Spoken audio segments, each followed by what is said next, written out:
की बाड़सी मामा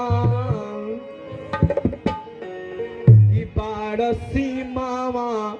पेसैया और जवानी रे मई रखी से नूरा के हरदम तू रखी से नूरा के हरदम तू सन रे मई बाड़सी मामा पेसैया जवान रे मई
बाबूजी की आत्मा जहाँ पर भी हो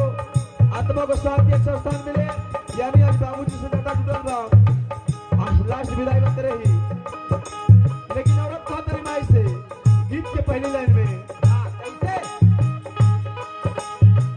चीन ही पाकिस्तान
स्वर्ग से सुंदर, स्वर्ग से सुंदर